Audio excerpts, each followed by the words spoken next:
Uma maravilhosa tarde de terça-feira a todos. Estamos aqui eu, Leandro, E eu também, Astrid. para fazer a nossa explanação do Evangelho à luz da doutrina espírita. Esse trabalho tão querido que fazemos todas as terças-feiras. Né? Originalmente era feito na Casa Espírita, agora estamos aqui na live do Facebook, pelo motivo que todos sabem. E na tarde de hoje, antes de iniciar o nosso assunto, nós temos um assunto muito importante, que é o encerramento do capítulo 17, Sede Perfeitos, né, que vai da parábola do semeador até os cuidar do corpo e do espírito, né, que são temas muito pertinentes para o momento atual que a gente está vivendo e para todos os momentos, né, no nosso processo evolutivo. A gente sempre fala, repete, né, mas esse é importante, esse é pertinente, tudo é importante, tudo é pertinente quando se trata de Evangelho segundo o Espiritismo. Mas para elevar os nossos pensamentos, para a gente começar a trilhar essa caminhada de reflexão, de fé raciocinada da tarde de hoje, eu quero ler do livro Fonte Viva, de Chico Xavier, Psicografia do Chico por Emmanuel, a mensagem número 31, que se chama, tem o sugestivo título de Lavradores, já que você vai falar da parábola do semeador, vamos para o texto Lavradores. E ele começa com um trechinho de Paulo, a segunda carta de Paulo a Timóteo, né, capítulo 2, versículo 6, que diz assim: o lavrador que trabalha deve ser o primeiro a gozar dos frutos. E Emmanuel nos traz essa mensagem, ó. Há lavradores de toda a classe. Existem aqueles que compram o campo e exploram-no através de rendeiros suarentos, sem nunca tocarem o solo com as próprias mãos. Encontramos em muitos lugares os que relegam a enxada e a ferrugem, cruzando os braços e imputando à chuva ou ao sol o fracasso da sementeira que não vigiam. Somos defrontados por muitos que fiscalizam a plantação dos vizinhos, sem qualquer atenção para com a dos trabalhos que lhe dizem respeito. Temos diversos que falam despropositadamente com referência a inutilidades mil, enquanto vermes destruidores aniquilam as flores frágeis. Vemos numerosos acusando a terra como incapaz de qualquer produção, mas negando a gleba que lhes foi confiada, a bênção da gota d'água e o socorro do adubo. Observamos muitos que se dizem possuídos pela dor de cabeça, pelo resfriado, pela indisposição e perdem a sublime oportunidade de semear. A natureza, no entanto, retribui a todos eles com o desengano, com a dificuldade, com a negação e com o desapontamento. Mas o agricultor que realmente trabalha, cedo recolhe a graça do celeiro farto. E assim ocorre na lavoura do espírito. Ninguém logrará o resultado excelente sem esforçar-se, conferindo à obra do bem o melhor de si mesmo.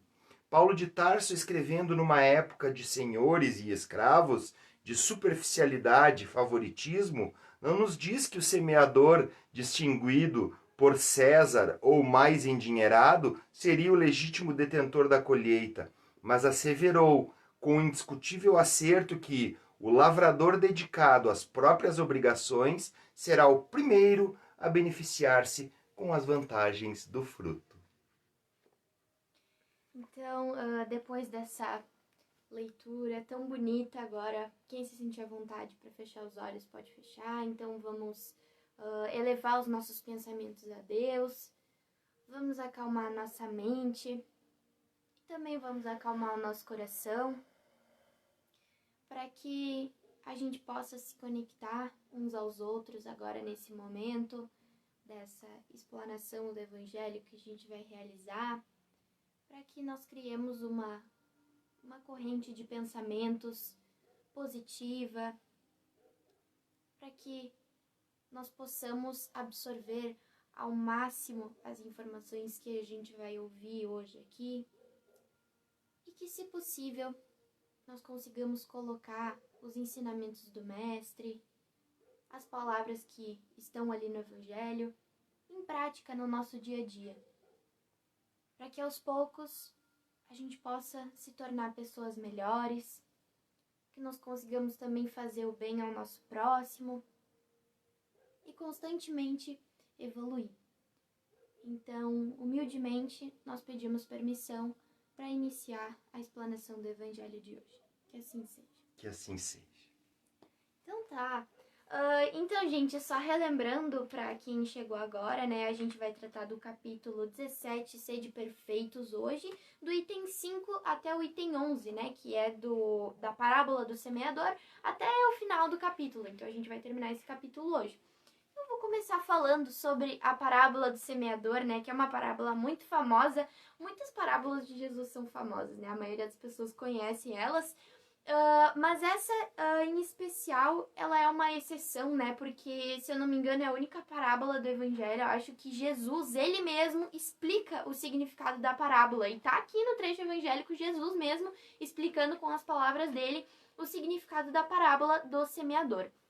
Então, quando a gente fala sempre dessas parábolas, né, e dos ensinamentos de Jesus, é sempre importante a gente lembrar que nós nunca podemos seguir ao pé da letra aquilo ali que está escrito. A gente sempre relembra, retirar o espírito da letra daquilo que foi dito.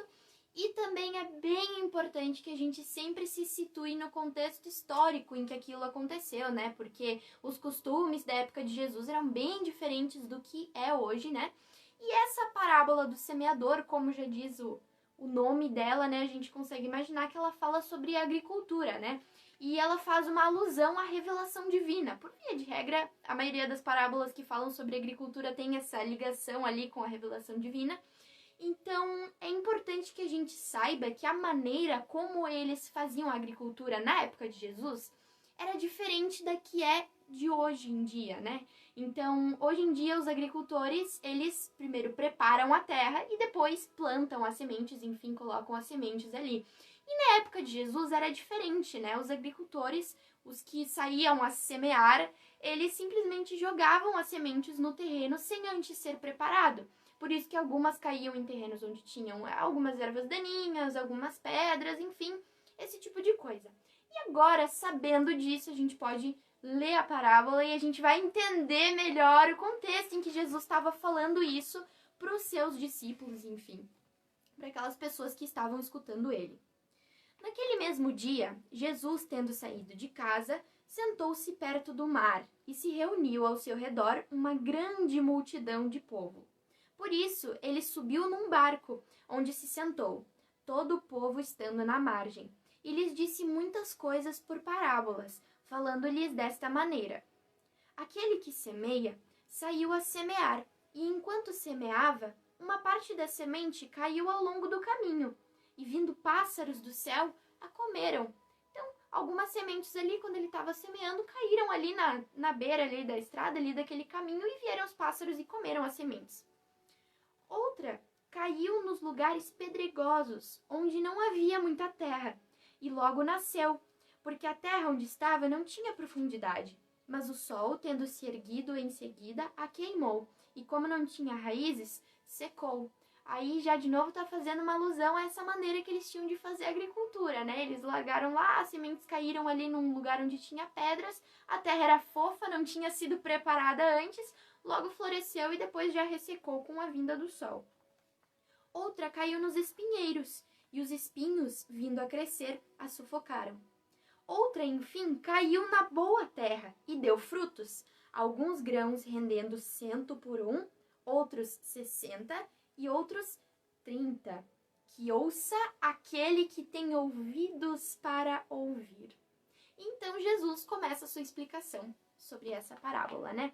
Aí a gente se pergunta, quem é que é o semeador, né? O que é a semente? O que quer dizer isso, né? Esse terreno onde é jogada a semente. De uma forma geral, a gente pode entender o semeador como sendo aquele que traz a palavra de Deus. E a palavra de Deus é a semente. Então a gente pode usar como exemplo Jesus. Jesus, né, quando veio para a terra, era o semeador e trouxe com ele as sementes para semear a palavra divina, né? Os ensinamentos do mestre, o evangelho, exatamente. E o terreno, o que é o terreno? Somos nós, o nosso coração é o terreno, né? Então essa semente, né, a semente do evangelho será semeada nos nossos corações. E aí a gente entra na parábola. Então, o que quer dizer essa primeira parte ali, quando a semente cai ali na beira do caminho, né? Cai ali no meio da estrada, ali vem os pássaros e comem. Isso simboliza aquela pessoa que escuta a palavra de Deus, né? Escuta ali o evangelho, mas não presta atenção naquilo. Então, essa pessoa que é a beira do caminho, ali onde são jogadas as sementes, as grandes ideias, né? As ideias do evangelho, os ensinamentos de Jesus, representam aquelas pessoas que passam ali durante aquele caminho.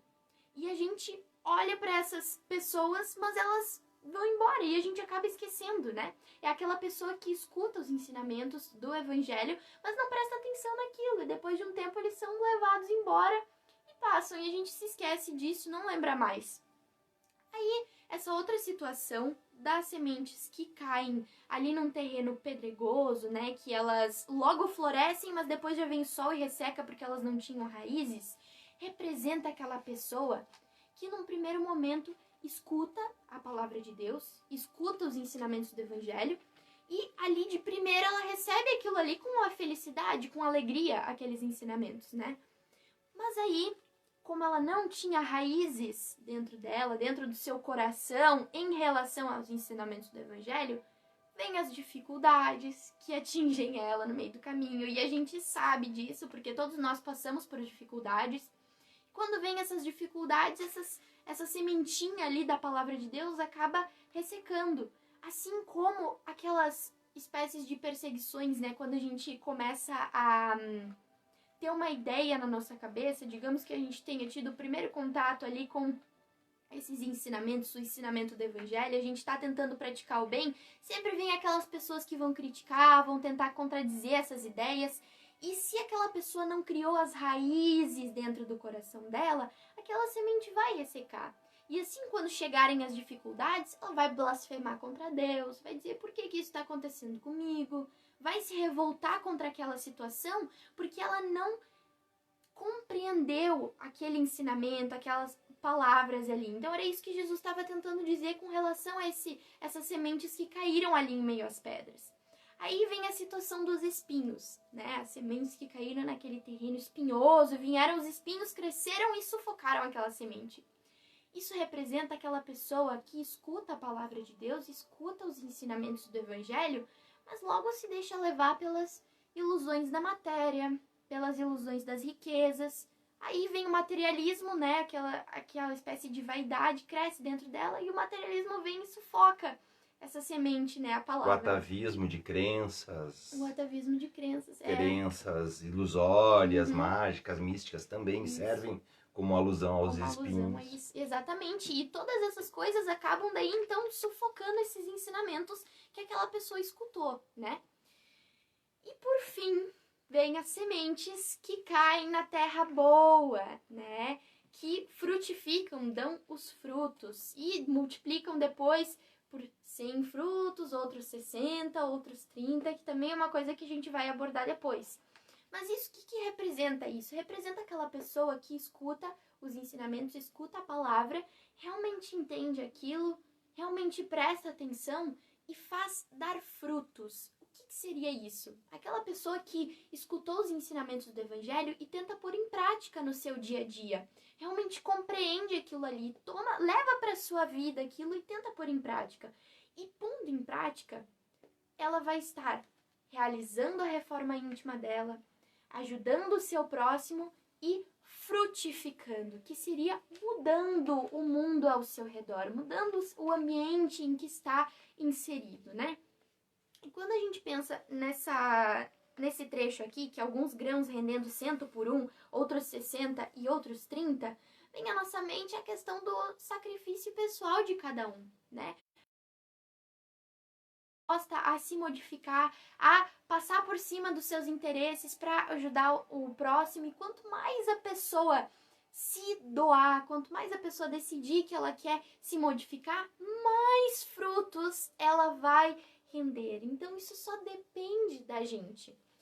outra questão que a gente também pode relacionar com essa parábola do semeador é dentro do espiritismo. A gente também pode trazer isso para nossa realidade, né? Para quem é espírita, dentro da casa espírita, e relacionar os diferentes tipos de terreno com o estágio evolutivo de cada um.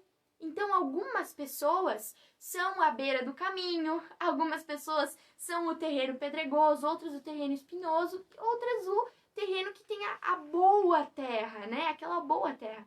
Então, a gente consegue exemplificar nessa parábola que os ensinamentos do mestre, né? A palavra de Deus, ela é disponibilizada para todas as pessoas, de forma igual, né? Só que algumas pessoas não estão preparadas para receber esses ensinamentos. Mas a gente comenta também quando, na época de Jesus, né, que Jesus ensinava para todas as pessoas, aqueles que eram os intelectuais da época, né, que tinham as classes sociais mais altas, eles só ensinavam para aquelas pessoas que também tinham dinheiro e que também eram de classes sociais mais altas. E Jesus não, Jesus trazia a palavra de Deus, ele ensinava para todas as pessoas igualmente. Ele trazia, ele semeava para todos, né? Então, sempre que a gente comenta que esses intelectuais ficavam furiosos com Jesus porque ele não tinha essas distinções, né, de classes sociais. Então, aqueles outros terrenos, né, o terreno pedregoso, espinhoso, também existem dentro do espiritismo. A gente pode pensar um pouquinho nisso também.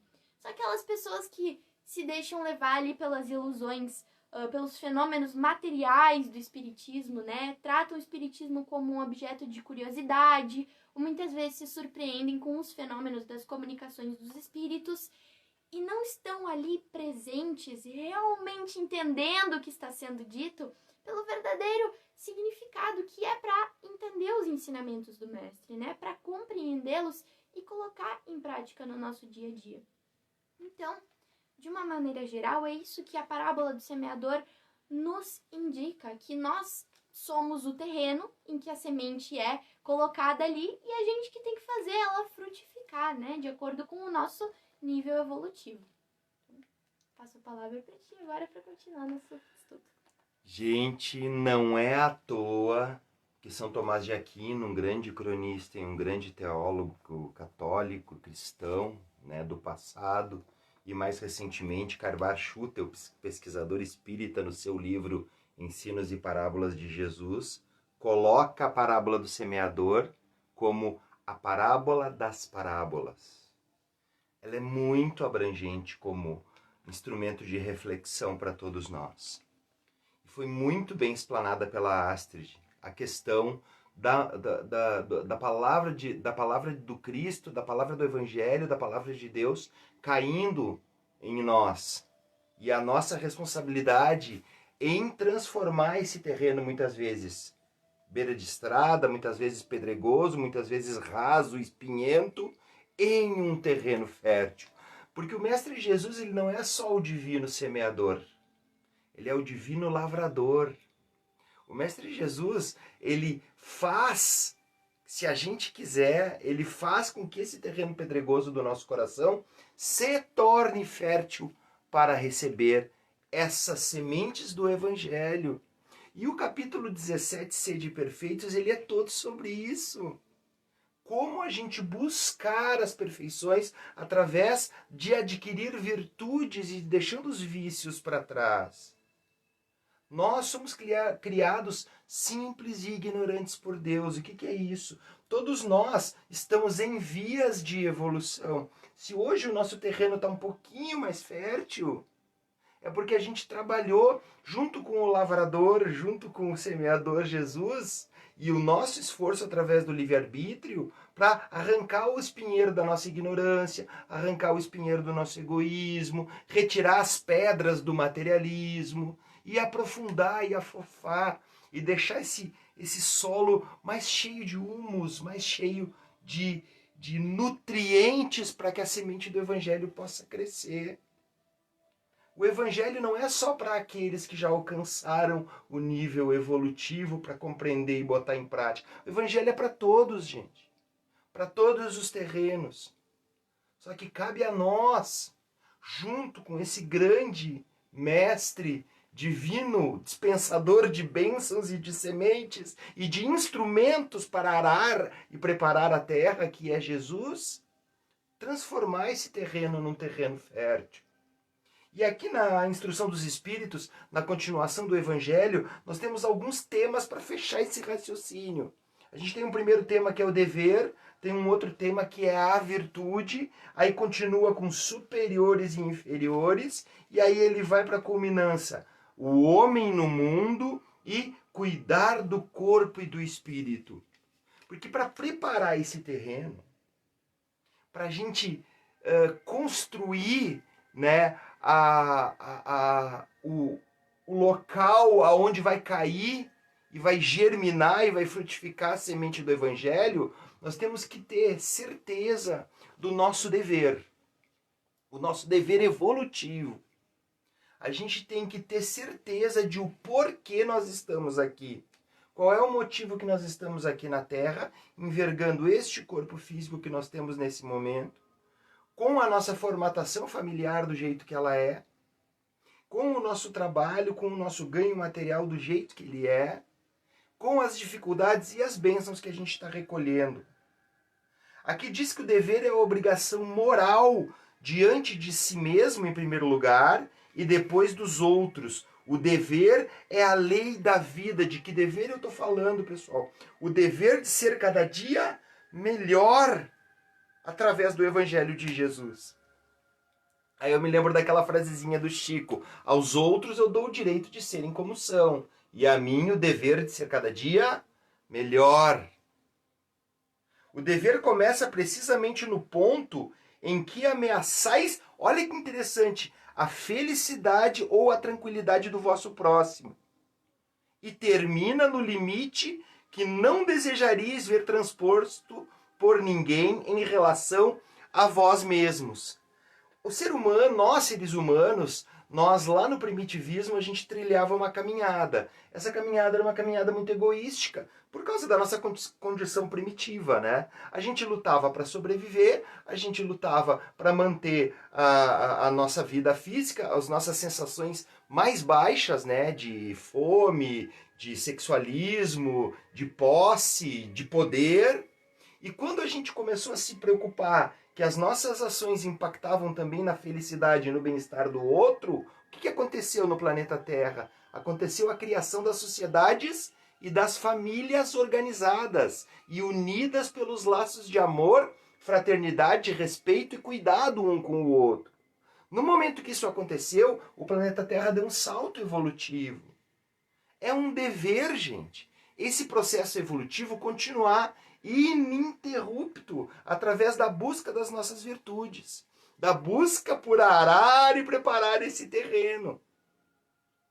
A igualdade diante da dor é uma sublime previsão de Deus, que deseja que seus filhos, instruídos pela experiência comum, não cometam o mal, alegando a ignorância dos seus efeitos. Em algum momento, pessoal, sendo um bilionário, um milionário, classe média, um pobre, um miserável, não importa onde a gente se encontra, em algum momento a dor nos atingiu, ou nos atinge, ou vai nos atingir. Quando eu falo isso, eu estou me reportando a encarnações passadas e a essa própria. Igualmente, todos nós aqui, existe alguém na face da Terra que é imune, é imortal? O cara leva um tiro, a bala não entra, ou impossível que alguma doença o atinja? Não existe ninguém. Há pouco tempo atrás, aqui na história moderna da nossa humanidade, um dos homens mais ricos do mundo, detentor do maior poder de tecnologia, de sapiência, o Steve Jobs, morreu de um câncer linfático. Desencarnou o Steve Jobs. Dando até um testemunho muito bonito de, né, até os últimos dias, já bem debilitado fisicamente, dando palestras, fazendo, né, uma pessoa que tinha muito poder. Então nós temos a dor igualmente distribuída. Se nós não temos igualdade social no planeta Terra, por causa da nossa inferioridade, Deus nos provê as dificuldades igualmente, gente. A pandemia do coronavírus atingiu pessoas de todo tipo. Desencarnaram por complicações do coronavírus pessoas famosas, pessoas ricas, pessoas classe média, pessoas pobres, pessoas de todas as classes, gente. para nos mostrar o nosso dever, de não usar como desculpa, eu sou assim porque eu não sou rico. O rico diz, eu sou assim porque eu não tenho a liberdade do pobre. A gente sempre usa a desculpa, né, daquilo que a gente, do que está fora de nós, para justificar os nossos erros. O homem que cumpre o seu dever ama a Deus mais do que as criaturas e ama as criaturas mais do que a si mesmo. Ele é ao mesmo tempo juiz e escravo da sua própria causa e interroga a consciência sempre nos seus atos para ver se não violou as leis de Deus. O que é isso? A gente está voltando para o início do capítulo, o homem de bem. Caracteres da perfeição, o homem de bem, o bom espírita, que foi o assunto que a gente tratou na terça-feira passada. E esse dever, ele tem como principal mote, principal tópico, a busca da virtude. O nosso dever, nós somos seres simples, ignorantes, somos seres imperfeitos, já não somos tão ignorantes, não podemos usar a ignorância como desculpa, já, né? Até o fato da gente ter alcançado um nível evolutivo intelectual nos deixa a nossa responsabilidade por adquirir virtudes muito maior, né? E a virtude, no seu mais alto grau, é o conjunto de todas as qualidades essenciais que constituem o homem de bem. Ser bom, caridoso, trabalhador, sóbrio, modesto, essas são as qualidades do homem virtuoso. Essas são as qualidades que nós temos que perseguir para que esse terreno, voltando de novo à parábola do semeador, deixe de ser espinhoso, deixe de ser um terreno ao acaso, que a gente não esteja no mundo como a beira da estrada, gente. Que a gente esteja no mundo como um terreno fértil para evoluir, para crescer. A virtude verdadeiramente digna desse nome não gosta de se exibir. Aqui está algum dos caracteres que a gente já falou na terça-feira passada. Temos de descobri-la, porém, ela oculta-se na sombra, foge da admiração das multidões. São Vicente de Paulo era virtuoso, o digno Curadars era virtuoso, e muitos outros, Maria Teresa de Calcutá, Irmã Dulce, Chico Xavier, Francisco de Assis, né? E vários outros missionários que demonstraram a sua virtude pelos seus atos caridosos e não por se botar em primeiro lugar ou se colocar em evidência. Tem alguns que a história os colocou em evidência pelos seus feitos extraordinários. Mas se a gente for estudar, né, a vida de Francisco de Assis quando ele estava encarnado, a vida de Chico Xavier quando ele estava encarnado, a vida de Madre Teresa, eles eram extremamente humildes e eles rechaçavam qualquer tipo de reconhecimento pelos seus feitos. E essa humildade e essa vontade de ver o outro bem acima de si mesmo é uma das características de quem busca essas virtudes que eu acabei de falar aqui, pessoal. Caridade, disponibilização para o trabalho, sobriedade, ser modesto, ser humilde. Então, que a gente possa diminuir, é uma frase que eu gosto muito de dizer, que a gente possa diminuir para que o Cristo cresça. A gente diminuir para que o Cristo cresça significa que o nosso orgulho, a nossa arrogância, né, a maldade, o homem velho diminua para que nasça o homem novo, que não quer mais sofrer, que quer ser feliz, e a felicidade na Terra ela só é possível com o avanço moral. Né? Mas na Terra existe a condição da desigualdade social, que incita em nós muitas vezes esse orgulho, esse se botar em evidência. Existem pessoas em posição de superioridade, entre aspas, e pessoas em posição de inferioridade. O entendimento dessa situação é muito importante, porque a gente não pode julgar superioridade e inferioridade sob a ótica materialista. Se a gente julgar sob a ótica materialista, a gente vai perder ferramentas importantíssimas de evolução, se fazendo de vítima, porque o destino, ou Deus, sorte, azar, né, nos colocou em tal situação. Aqui diz que a autoridade, da mesma forma que a fortuna, é uma delegação da qual aquele que possui terá que prestar contas. Gente, todos nós temos uma espécie de autoridade. Todos nós temos uma espécie de fortuna. Abaixo de nós sempre tem pessoas em situação pior ou pessoas que dependem da gente para fazer alguma coisa. Se não dentro do âmbito financeiro, empresa, se eu não sou um grande empresário com um monte de funcionários, eu sou um pai de uma família, ou eu sou um líder de um grupo de amigos, porque eu me destaco pelo meu caráter de líder.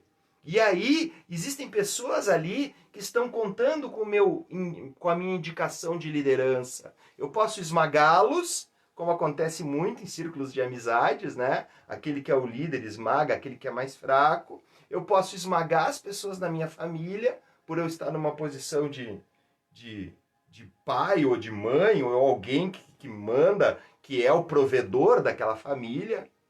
Ou eu posso esmagar as pessoas numa posição de ser um empresário, pequeno empresário, médio empresário, grande empresário, não importa. Todo o status de poder, toda a nossa vida, ela tem hierarquias.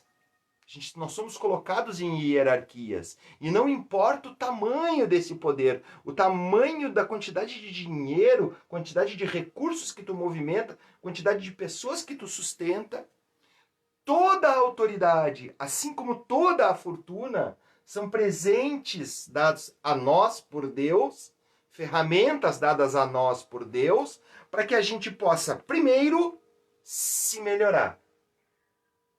E automaticamente se melhorando, melhorar o mundo à nossa volta.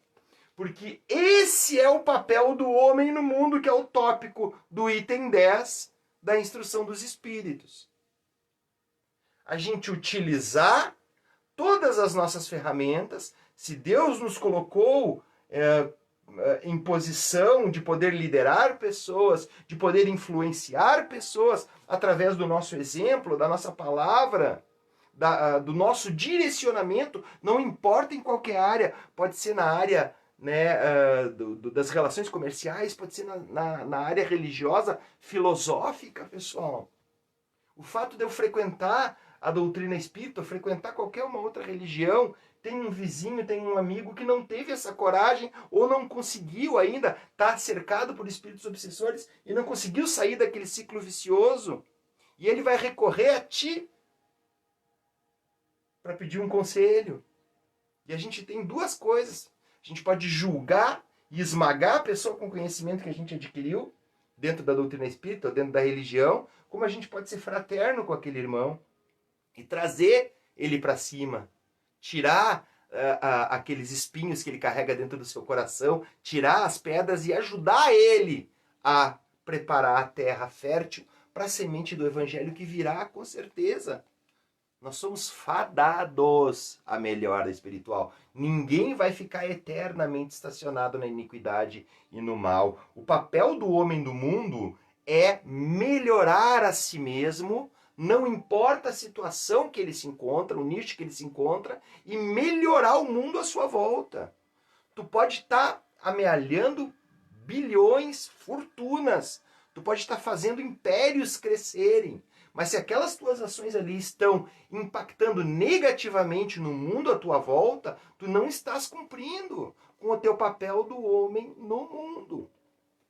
E o homem religioso, o homem que tem uma filosofia religiosa a lhe guiar o caminho. No caso do espírita, qual é o nosso papel no mundo? Nos isolar em pequenos grupos de estudos secretos? E morar numa comunidade de pessoas que pensam do mesmo jeito e ficar lá lendo e conversando e fugindo do mundo, porque o mundo é muito ruim, tem muita iniquidade, então nós vamos criar aqui uma raça pura que vai evoluir, vai vir um disco voador, vai nos levar, é umas viagens que as pessoas criam. É esse o papel do homem que alcançou a verdade através do estudo, através da prática sincera, né, dos ensinamentos da espiritualidade superior. Esse é o papel do homem no mundo, se isolar, porque muita gente faz isso. Pasmem, pessoal. Tem muitos religiosos, muitos filósofos religiosos, né, pessoas dentro de doutrinas esotéricas, doutrinas cristãs, que se isolam para não precisar lidar com a iniquidade no mundo, para tentar buscar uma suposta pureza de si mesmo.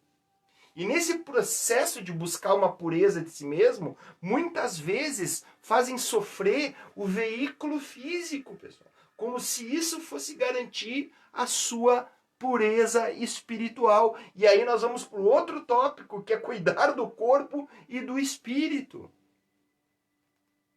O que é evoluir?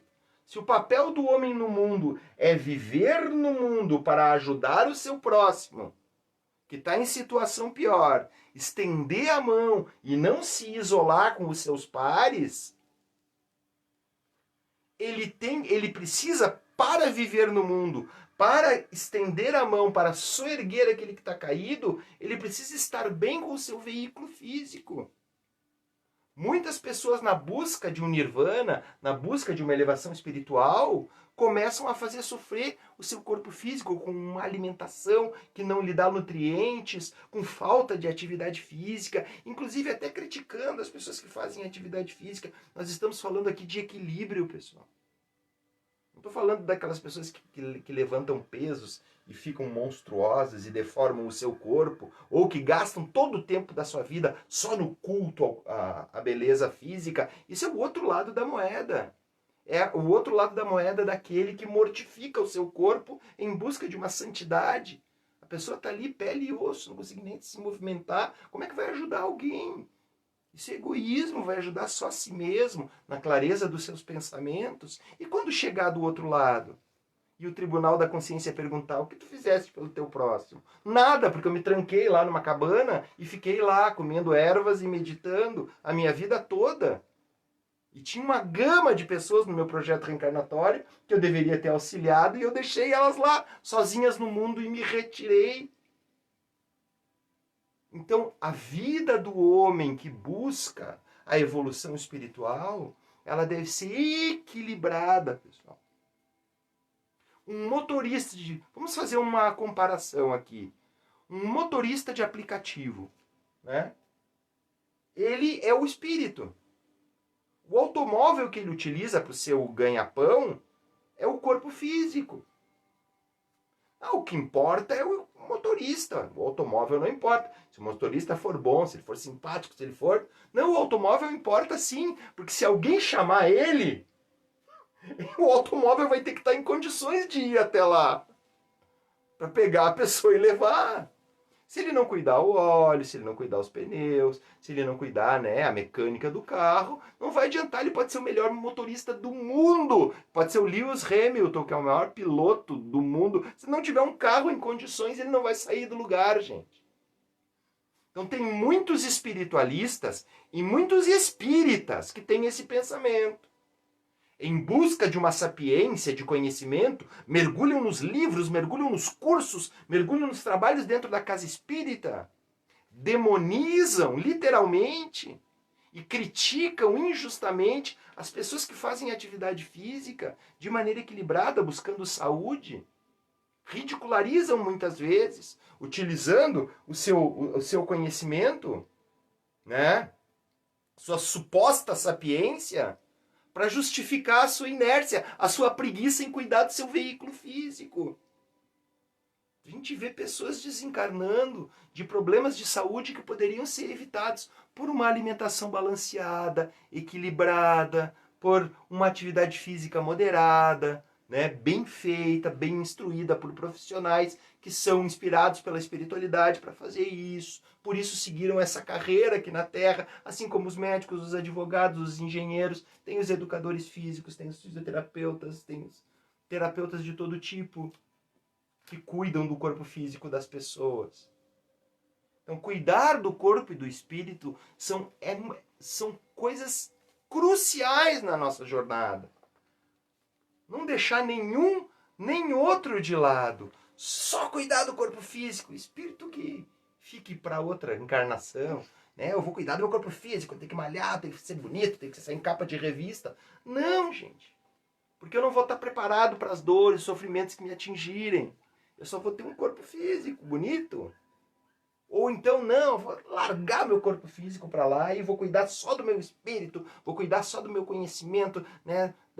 Poxa, daqui a pouco eu estou enfermo, cheio de conhecimento numa cama, sem poder sair e sem poder ajudar as pessoas. Então a gente tem que se perguntar, equilibradamente, como a gente deve fazer isso. Cuidar do corpo e cuidar também do espírito. O semeador saiu a semear. Ele plantou no nosso coração a sementinha do dever, a sementinha da virtude, nos trazendo a reflexão de que a nossa superioridade só é válida quando a gente serve ao nosso próximo, que o maior é aquele que mais serve. Que o papel do homem no mundo é melhorar o mundo à sua volta, estando no mundo para ajudar aquelas pessoas que estão em condições difíceis. Cuidando também do seu corpo, que é o veículo divino dado a nós por Deus, para mais uma reencarnação, para que o nosso espírito possa desempenhar toda a sua potencialidade. E assim nós encerramos o capítulo 17 do Evangelho segundo o Espiritismo, Sede Perfeitos, né, Astrid? Isso aí. Foi muito bom. Mais um capítulo. Gente, vamos então humildemente fechar os nossos olhos, elevar os pensamentos a Deus, agradecer profundamente a oportunidade que a divindade está nos dando de mais uma reencarnação, mais uma oportunidade de evoluir através da mão amiga e do olhar caridoso e compassivo do Mestre Jesus, que é o governador espiritual desse planeta, e a batuta segura dos nossos mentores espirituais que nos guiam nessa jornada. A companhia de todos os amigos que aqui estão, que tanto acalentam o nosso coração nesse círculo fluídico que se forma espiritual, encarnados e desencarnados, que vocês possam ter recebido tudo aquilo que vieram buscar e possam sair daqui, na tarde de hoje, melhor do que aqui chegaram. E humildemente pedimos a permissão para encerrar mais uma explanação do Evangelho à luz da doutrina espírita. Que assim seja. Que assim seja. Valeu, turma! Tchau. Até a próxima!